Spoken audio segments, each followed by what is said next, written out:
Zeophates, oxygen not included, tutorials, tips, and tricks. And welcome everybody to a tutorial on, well, today we're going to deal with power. I've just got a little setup here just for the dupes to live in. It's nothing big deal. But when it comes to power, you've got really three things that you need to pay attention to. Generation, moving, and storage.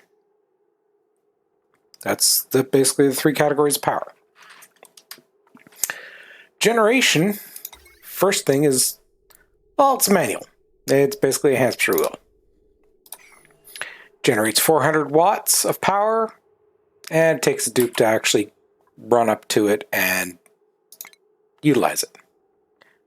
Second, we got coal generator. This produces 600 watts. After that, we got wood burner, which produces wood and CO2. That produces 300 watts.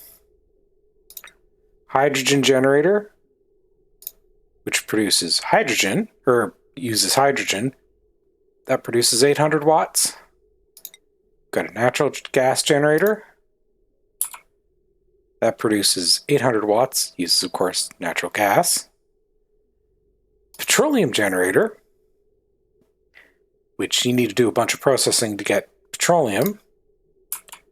That produces 2,000 watts. So it's a very good energy source. You've got steam turbine, which, ironically enough, there's a steam geyser here, which you can use. That produces 850 watts, but this is a little tricky to use because the steam has to get up to a pressure of, it has to get up to 125 degrees, and you have to have sufficient pressure for the system to run. So this one can be a little bit tricky to use. And finally, we have solar panels. They produce 380 watts. These usually you want to have exposed to space, but you also have to watch out for like meteors and everything else, I guess, because they will come and wreck them. It used to be that shine bugs, when they got around these things, would actually power them, but I think they got rid of that. That right there is all the methods of generating power that I'm aware of. Simple, straight out right.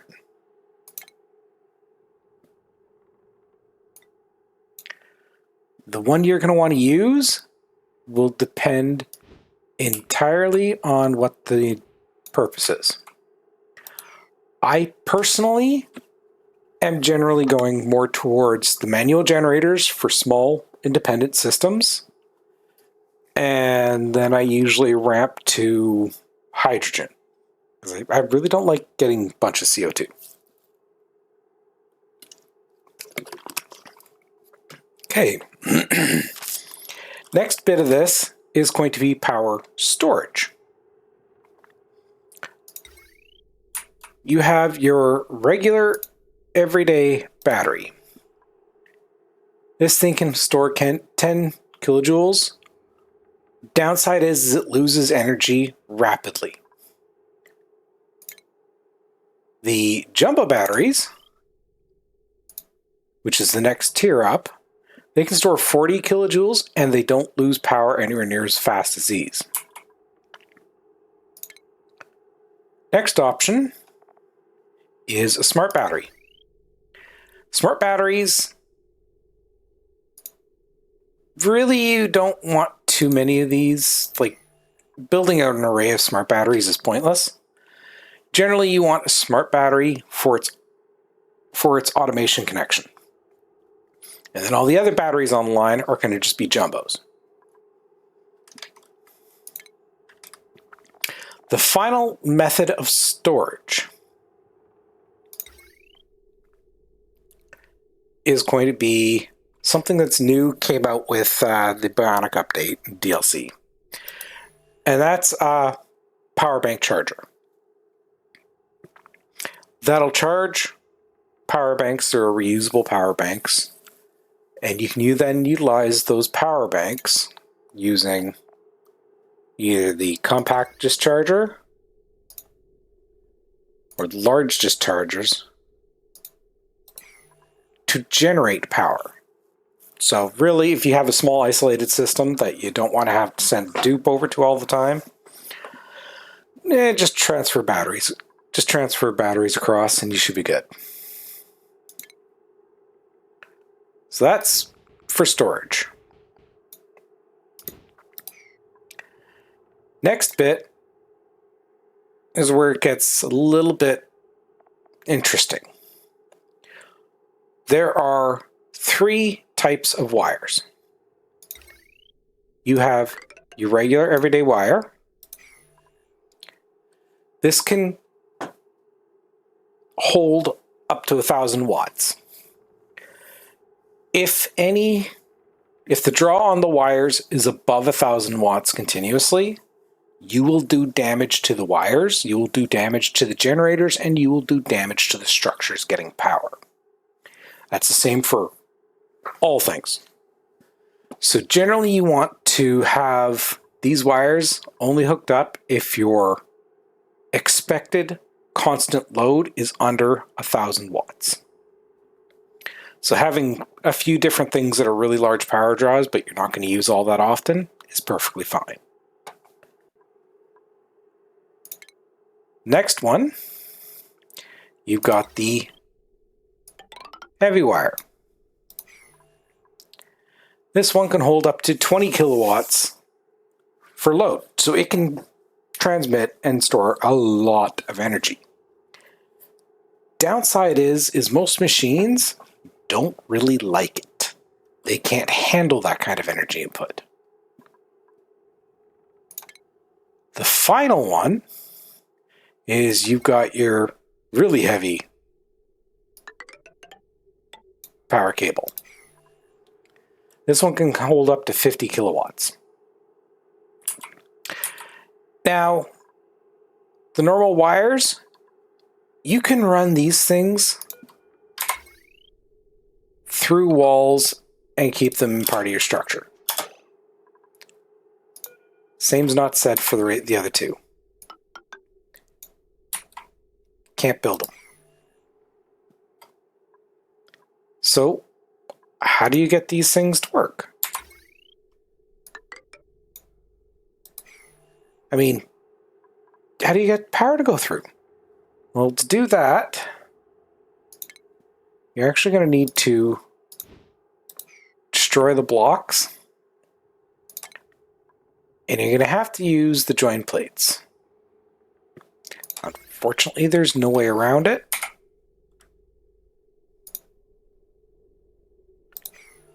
But that's what you have to do. That's how you're going to get power to go through floors and everything else like this. Now, you can connect these two power systems.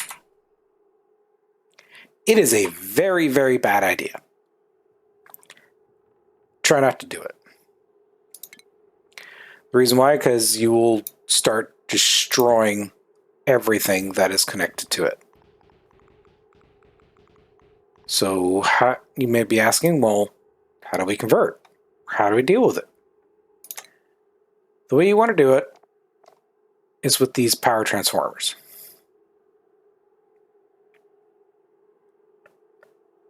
The way you want to go is you've got the very heavy power comes out.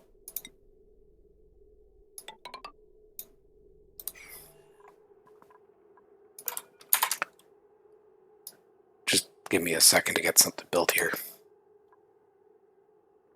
This here is going to be your main trunk line. That's what you're going to use for the, especially later on. That's what you're going to use for your main power grid. It's going to be all flowing through this to try to keep your power systems stable. And then from there, it's going to go to a large power transformer. One thing you need to keep in mind that they seem to default to, white ports equals input. Green ports are outputs. So we want to get that connected in there.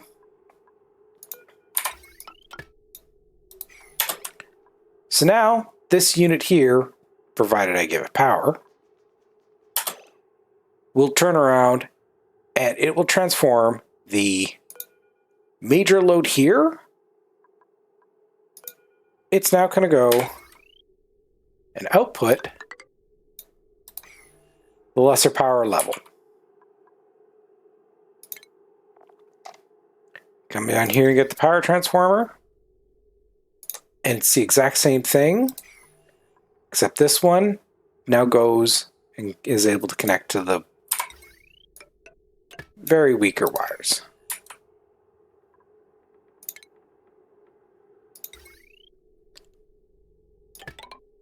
That's how you step down energy.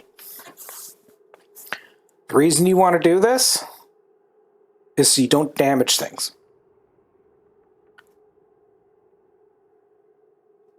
So you can turn around and you can micromanage your energy grid.